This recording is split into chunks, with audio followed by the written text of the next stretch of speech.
Hello, good afternoon, everyone. It's Friday, or it's Friday, as some people say. And it could be another day depending on when you're watching this, if you're catching it on replay. So, as always, go ahead and give me a hi first, please. Thank you very much. So that I can give you a shout out back. And today, I have about, less than probably about 10 minutes to share something that's been on my mind. And so as you guys know, or you may not know, my name is Visa Shanmugam. I'm a network marketer and a spiritual and empowerment coach to help women just love the heck out of life. All right. So my title today is, hey, Lori. Hi, sweet friend. So today my question was, what the heck is coaching? And, is it a ripoff or is it actually going to help you? How does it benefit you?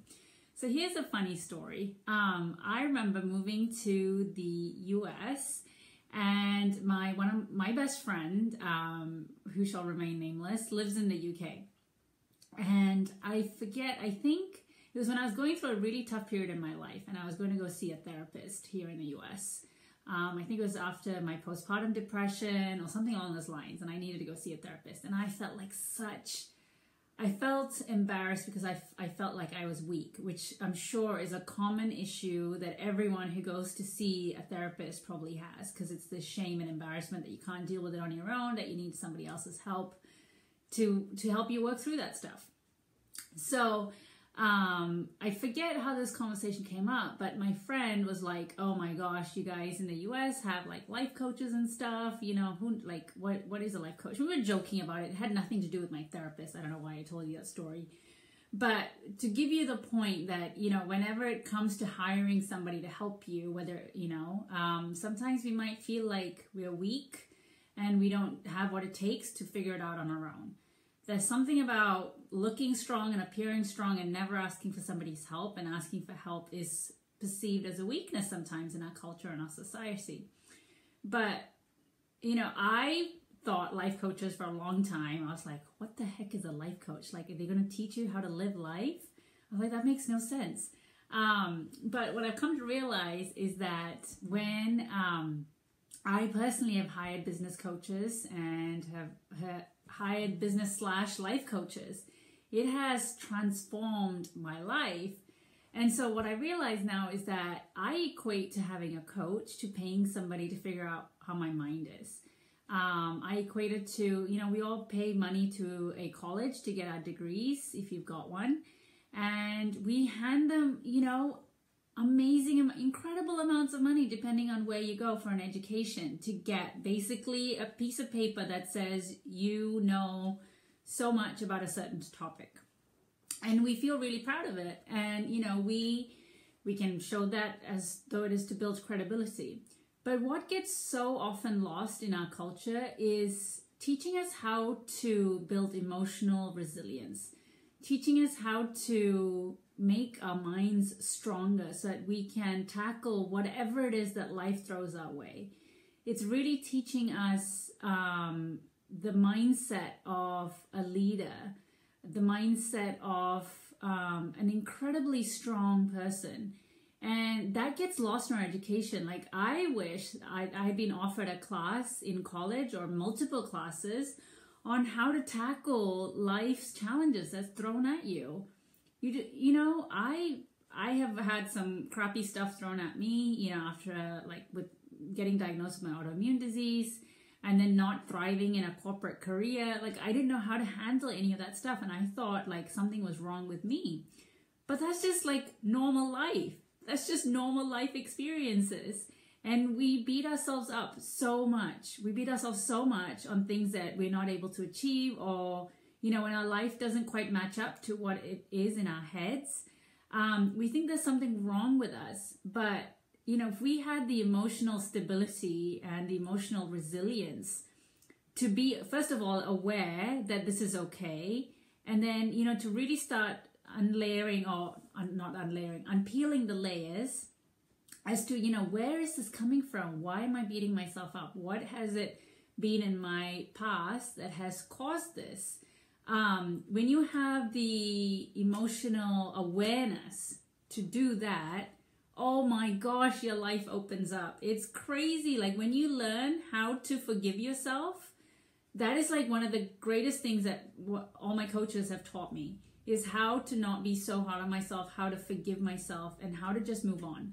Because when you don't forgive yourself, you continue to live in the past. You continue to berate yourself. Oh, thank you for all the love. You continue to berate yourself. You continue to constantly just keep looking at that mistake. And so you're living your life based on the past instead of focusing on where you're going or what you're doing in this present moment. And it took me a really long time to wrap my head around, why is it so important to forgive myself for the things that have happened in the past?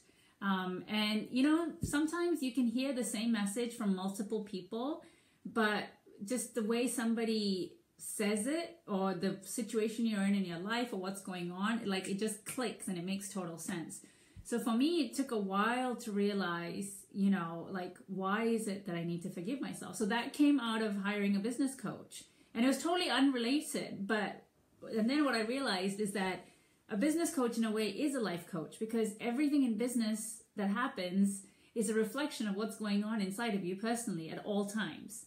Because when you are an entrepreneur, when you're a business owner, you pour yourself, like 100% of yourself, into that business. It is not a separate entity. It might be a separate entity on paper, but when it's your baby, it's you. Your business is you. So whatever is going on subconsciously inside of you, whatever turmoil, whatever it is that you might be holding on to, you're pouring that same energy into your business. And so the results that you're seeing is, basically a reflection of what has been going on inside of you. And so a business coach or a life coach is so incredible at untangling that mess, that network of like things that are going on. They're really great at separating what is the truth and what is the untruth. And they have a unbiased view of what's going on. Because if you ask a family member for that kind of help, they're so tangled up in that web of experiences, it's not clear. So that is why coaching is priceless. And often coaching is really, really scary. Let me keep an eye on time. I've got time. And often coaching is really, really scary because you are putting money into something that's kind of intangible. Because you're basically saying, I'm investing this money in myself. And that's a really, really scary thing, investing money in yourself. I feel like investing in an education is slightly different because you have a piece of paper at the end of it to show you, congratulations, you've done it. But when you invest in a life coach, they really don't have a piece of paper to say you've passed, because what is it that you passed? Passed at life? No. So, if you are considering, or if coaching, or even the term life coaching, or if you are seeing me for the first time, and I'm playing in the industry of coaching, it's a very new concept. If you've never been introduced to it, it's brand new, and you're it can be confusing as to how is this person going to add value to my life. So when I first invested in my business coach for the first time, I just about crapped my pants when I heard the price. But I invested because I knew that I was worth it, that I knew that my business was worth it. Because if I didn't, I was just going to be stuck in that same cycle of wondering why my business wasn't growing the way it needed to. And then what did I need to do better? And I probably could have learned that over time, but the rate of learning would have been so much slower. And I might not have had the persistence to keep at it. Whereas when I hired the business coach, that learning curve was, oh my gosh, it was expedited so quickly. And every time I have hired a coach in some sort of form, the way I have grown has been deeper, and the spiritual growth has been huge, and the connection to myself has been huge. So, even though we pay this money for coaches, what you get back in return, I feel is priceless. So I just wanted to get it out there because I had this memory of my friend and I joking about life coaches and, is it a scam? And this was a conversation that we had years and years and years ago. And it was just funny because I feel like I've come full circle. Like I've hired coaches, and I'm proud to admit that now, because I don't ever want to stop growing. And I feel like when we reach adulthood, we feel like we've learned everything there is. And the only other time we actually invest in learning is if we want to go pursue a new career path, or like, so we go get a certification or something like that when we want to change careers. And so we might invest in that, and our business and the companies that we work for might invest in us for continuing education, etc. But as a person, personal growth, we've never intentionally invested any money in it. And so that's what coaches do. It is an intentional investment upon yourself to grow mentally, spiritually, emotionally. And when you hire in a personal trainer, you're doing it for physical transformation as well. So if you have ever wondered, what is this whole coaching industry is about, that's what it's about. We are here to help you, elevate you into a whole other realm of living, because you awaken. And when you awaken, there is no going back to your old self, because it is freeing. It is an abundant way of living. It is liberating, and you literally see the world in Technicolor. So I don't know that makes any sense, but if you are stuck in life right now, feeling mediocre about your life, that is not how life should be lived. Life needs to be lived in Technicolor. Like, it is so colorful, it should feel like it's going to blow your mind. That is how you need to tackle every day. And if you're not there yet, it just means you've got work to do, and that is what you're here to do that work. And you can do it alone, which absolutely is okay, by reading all the, the plethora of books that are available, the videos that are available on YouTube, or you can hire someone to expedite that process. And so, but what I would urge you to do is that never ever forget that developing yourself and growing your mind has to take priority in life, because that is the only way you can transform and how you can touch other people's lives. All right, I hope that was helpful. Please share this video if you found value in it, or if you feel like somebody can benefit from it.